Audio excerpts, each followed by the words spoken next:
वो कहते हैं जब भी जन्म मिले सेवा करूं मैं तेरी।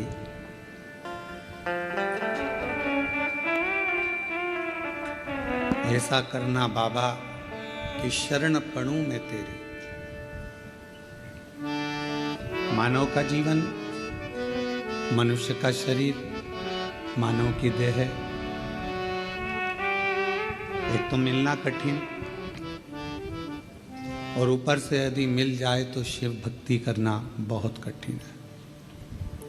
भगवान की विरल भक्ति को धारण करना कठिन है। मैं माली परिवार को, श्रीकांत सुभाष जी बोंडरे जी को, श्रीमती ममता श्रीकांत बोंडरे जी को इस बात के लिए धन्यवाद दूं कि ये ऑनलाइन कथा आपने कराकर संपूर्ण विश्व में एक शिव और शक्ति की ऊर्जा प्रदान करी है। एक बार जोरदार ताली बजाकर आपके लिए बहुत धन्यवाद। मौका मिला है आपको भी, हमको भी और संपूर्ण सनातनियों को ऑनलाइन कथा श्रवण करने का।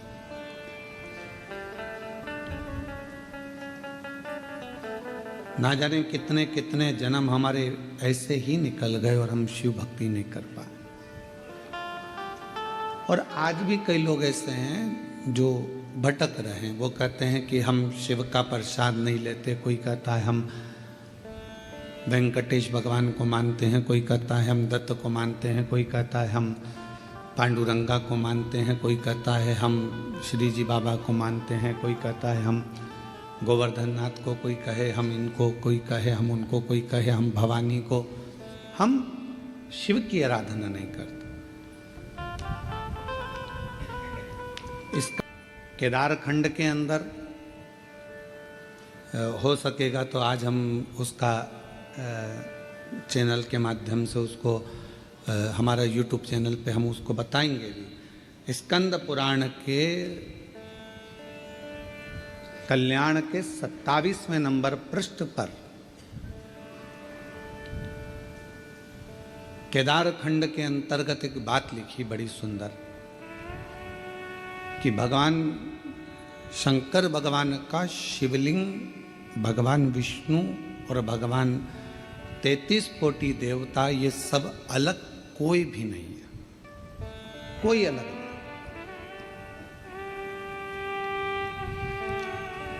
शिव पुराण में क्या लिखा?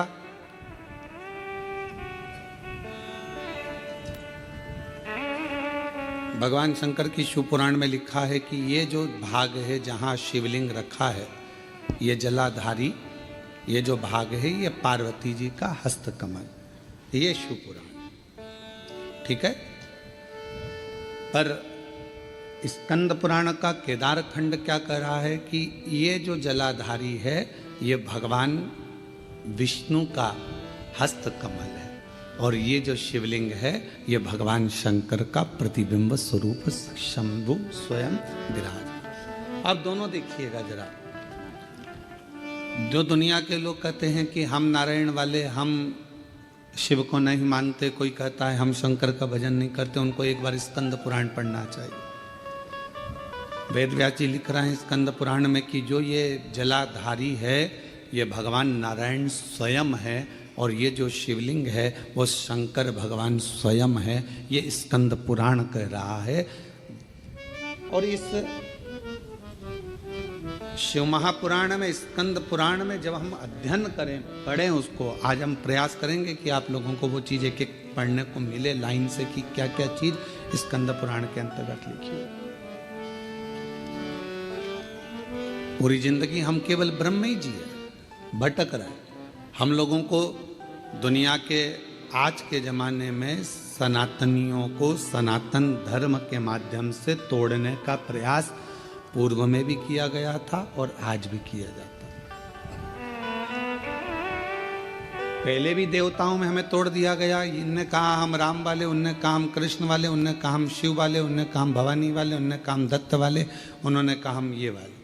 तोड़ दिया। इतने पंथ बन गए, इतने पंथ बन गए कि अब लोग सोचते हैं कि तुम कौन वाले। इतने पंथ। कब तक सनातन धर्म पंथों में बटेगा?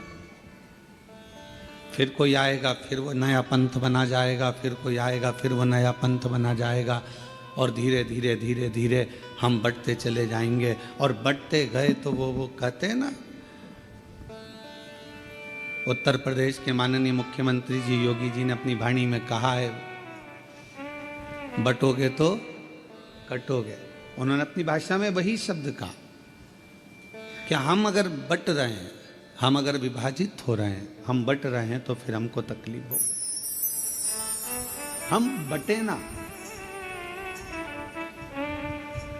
और यदि हम बट रहे हैं तो हमारा जीवन हम व्यर्थ गवा रहे हैं। यदि हम बट रहे हैं, यदि हम बट रहे हैं,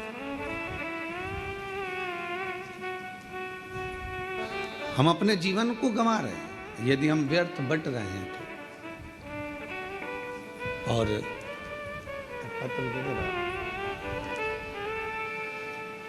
अगर हम बट रहे हैं तो हमारे अपने जीवन को हम गंवा रहे हैं। हम पंथों में ना बटें।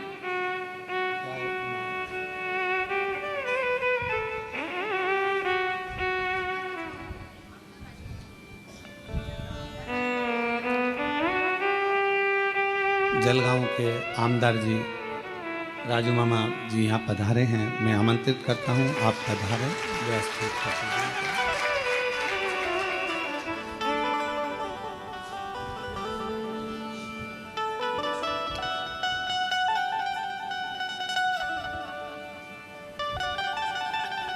शंभु विभाजित ना हो,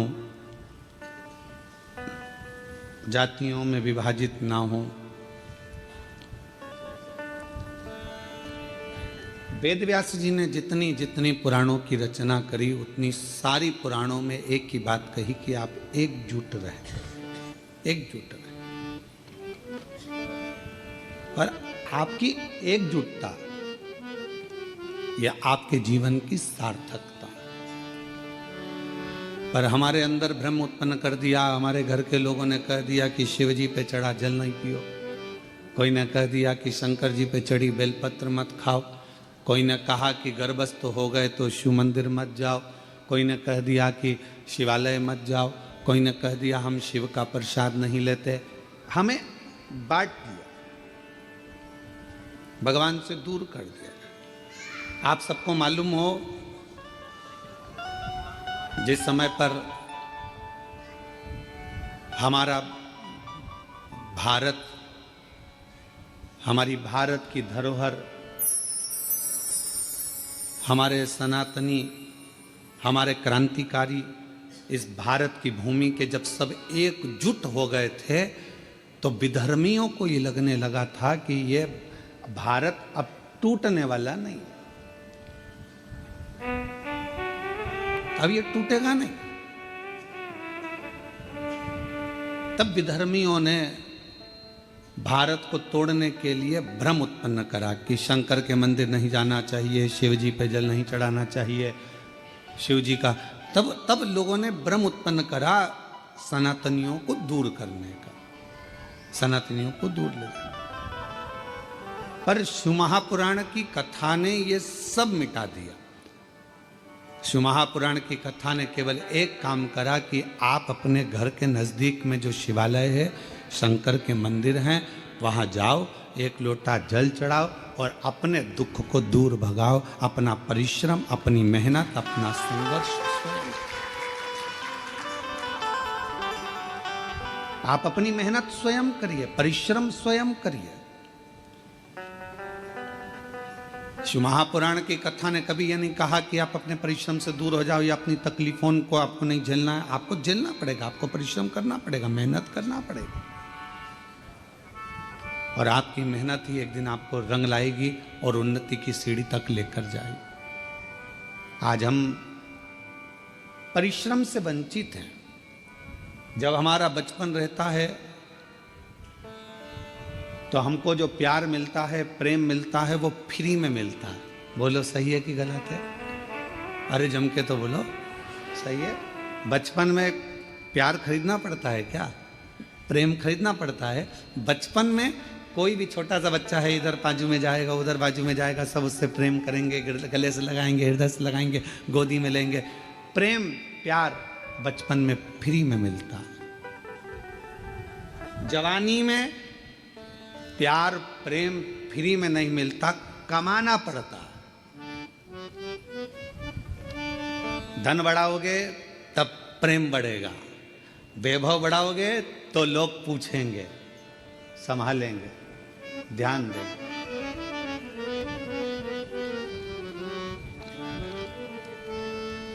कमाना पड़ता है। और बुढ़ापा जब आता है तो प्रेम फ्री में नहीं मिलता। बुढ़ापे में प्रेम कमाया भी नहीं जाता। बुढ़ापे में तो प्यार प्रेम मांगा जाता है कि कोई हमारे पास आकर थोड़ी देर दे। प्रेम के 3 क्रम है। बचपन में प्रेम प्यार फ्री में मिल जाता है, जवानी में प्रेम प्यार को कमाना पड़ता है, और बुढ़ापे में प्रेम प्यार को मांगा जाता है कि कोई हमको थोड़ा समय दे, थोड़ा सा, थोड़ा हमारे पास बैठो, थोड़ा हमारे पास रुकिए, थोड़ा हमारे पास बैठिए। किसके पास समय? शिव महापुराण की कथा में हमने पहले भी वर्णन किया, आज फिर करते हैं कि मंदिर में 24 घंटे जाकर मत बैठो, तीर्थ में आप 4 दिन जाकर मत बैठो। हम कहेंगे किसी जगह पर व्यर्थ का समय बर्बाद मत करो।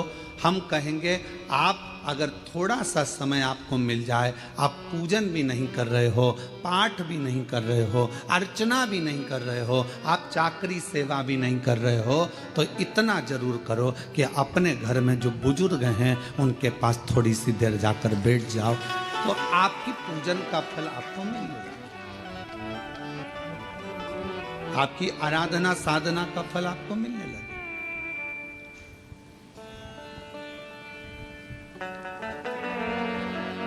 आज सबसे ज्यादा कमी पड़ रही है प्रेम की, स्नेह की, समर्पण की। आज परिवार टूट रहे हैं। बड़ा बेटा आता है, भोजन कर कर चला जाता है, छोटा बेटा आता है, भोजन कर कर चला जाता है, ससुर जी भोजन कर कर अपने कक्ष में चले जाते हैं, सास अपने कक्ष में चली जाती है, देवरानी जेठानी अपनी अपनी थाली लगाकर अपने अपने कमरे में ले जाती है। मन होता है तो एक साथ बैठकर खाती हैं, नहीं तो अपना अपना कमरा, और एक साथ बैठकर खाती भी हैं तो उतनी देर में टांट इतने कस देती हैं कि भोजन भी नहीं भाता है। कहाँ गया प्रेम? कहाँ गया समर्पण? कहाँ गया प्यार? धन बहुत है, घर में जितने सदस्य हैं कोई फ्री नहीं बैठा है। माताएं फ्री हैं तो वो कुछ ना कुछ कढ़ाई, मेहंदी, पेंटिंग, सिलाई, बुनाई, मिठाई कुछ ना कुछ बनाकर वो भी अपना व्यापार चला रही हैं।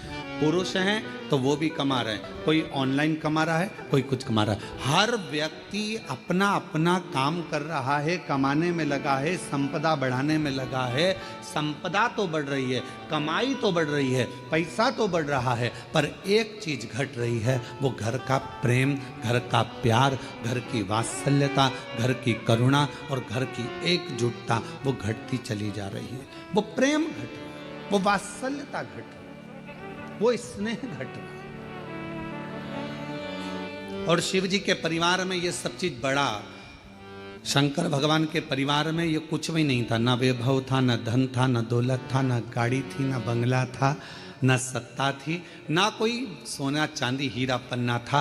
पर शिव जी के घर में एक चीज थी, शमशान में भी रह रहे हैं तो प्यार से रह रहे हैं, और आकाश में रह रहे हैं तो प्यार से रह रहे हैं, कैलाश पर रह रहे हैं तो प्यार से रह रहे हैं, झोपड़े में भी वो प्यार के साथ रहते हैं तो उन्हें बैकुंठ जैसा सुख प्राप्त होता है। बैकुंठ।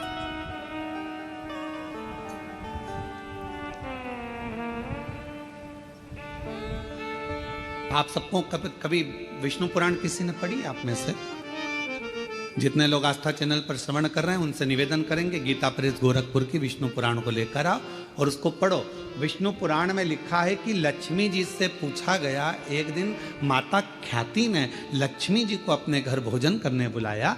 लक्ष्मी जी अपनी माँ के घर गई और माता ख्याति के पास पहुंची तो माँ ने अपनी बेटी को बिठाया। लक्ष्मी जी ख्याति देवी की बेटी है। तो ख्याति ने गोदी में बिठाकर अपनी बेटी से पूछा कि बेटी, मैंने तुझे भगवान विष्णु के साथ भी आया, मैंने तुझे भगवान नारायण के साथ विदा कर दिया, विवाह कर दिया, तो भगवान वैकुंठ में चली गई, सारा सुख तेरे घर में है, पर ईमानदारी से बता तेरा सबसे ज्यादा मन कहाँ लगता है, तेरा मन किस जगह पर लगता है? लक्ष्मी जी से पूछा गया। जलगांव के सेठों की तिजोरी में तेरा मन लगता है क्या? तेरा मन मुंबई में महालक्ष्मी मंदिर में लगता है क्या? तेरा मन तिरुपति तिरुमाला में कहीं तेरा मन लगता है क्या? तेरा मन कहाँ लगता है? महालक्ष्मी मंदिर बेरुल में लगता है? तेरा मन कहाँ लगता है? तो लक्ष्मी जी कहती हैं, माँ, सबसे ज्यादा मन मेरा केवल एक जगह पर लगता है, जिस घर में प्रेम होता है, प्यार होता है, वहां मेरा मन लगता है। जहां मेरा मन प्रेम की जगह पर, प्यार की जगह पर, स्नेह की जगह पर, फिर वो गरीब का झोपड़ा क्यों ना?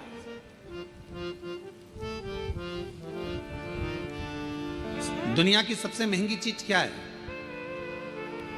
जल्दी उत्तर दो। दुनिया की सबसे महंगी चीज क्या है? दुनिया की सबसे महंगी 3 चीजें हैं। पहले नंबर पर नींद, दूसरे नंबर पर शांति, और तीसरे नंबर पर अपने दिल का आनंद, मस्ती। ये दुनिया की सबसे महंगी चीज, ये दुनिया की सबसे कीमत वाली चीज है, सबसे महंगी। धन है पर नींद नहीं है, बंगला है, गाड़ी है, पर मन की शांति नहीं। घर में सारा सुख है, 25 नौकर लगे हैं, पर मन में अलमस्त मस्ती, आनंद नहीं, आनंद नहीं। ऐसे बैठे हैं अपने अपने घर में जैसे किसी ने 4-6 ठोक के बिठा है, ठोक, आनंद नहीं। बच्चे, हम तो कहेंगे आजकल की बहुओं से ज्यादा अगर किसी के अंदर आनंद है तो घर की बूढ़ी माओं के घर में आनंद है। तो माओं को देखना, छोटे छोटे बच्चों को दादी दादी करके बच्चे आते हैं, उनके संग मस्ती कर लेती है, आनंद कर लेती है, बोल लेती है, चाल लेती है, खुश हो जाती है। और घर की बहुएं आधी से ज्यादा डिप्रेशन में पड़ी। हमारे चैनल को फॉलो करो, सब्सक्राइब करो, कमेंट करो। धन्यवाद। सारा काम तुम करोगे, तुम्हारे पास एक रत्ती की फुर्सत नहीं है, मेरे पास बैठने का समय नहीं है, और मालूम पड़े वो सारा दुकान का धंधा पानी छोड़कर तेरे पास बैठ जाए तो भी चैन नहीं है। दुकान कब जाओगे? अब तूने तो कहा था कि तुम्हारे पास टाइम नहीं है, तो मैंने सोचा कि 2 दिन की छुट्टी मार दूं, और अब कह रही है कि दुकान कब जाओगे? 2-4 दिन की छुट्टी लेकर वो तुमको घुमाने गोवा भी ले गया, वहां भी सुकून नहीं, वहां भी शांति। फिर घुमाने के लिए तुमको कहीं वो और ले गया, जगन्नाथपुरी ले गया, वहां भी सुकून नहीं। उसने बस इतना कहा, जल्दी नहा ले, जल्दी स्नान कर ले, जल्दी से दर्शन कर लेंगे, सब काम जल्दी करना था, तो मुझे लेके क्यों आए?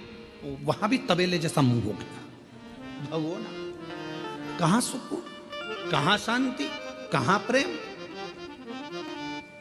लक्ष्मी जी से मां ख्याति देवी ने पूछा कि तेरे को सबसे ज्यादा सुकून, सबसे ज्यादा आनंद, सबसे ज्यादा अच्छा कहां लगता है? तो मां, जहां पर प्रेम होता है, जहां प्यार होता है, लक्ष्मी कहती है फिर वो गरीब का झोपड़ा क्यों ना हो, मुझे वो महल लगता है, मुझे वो बेहद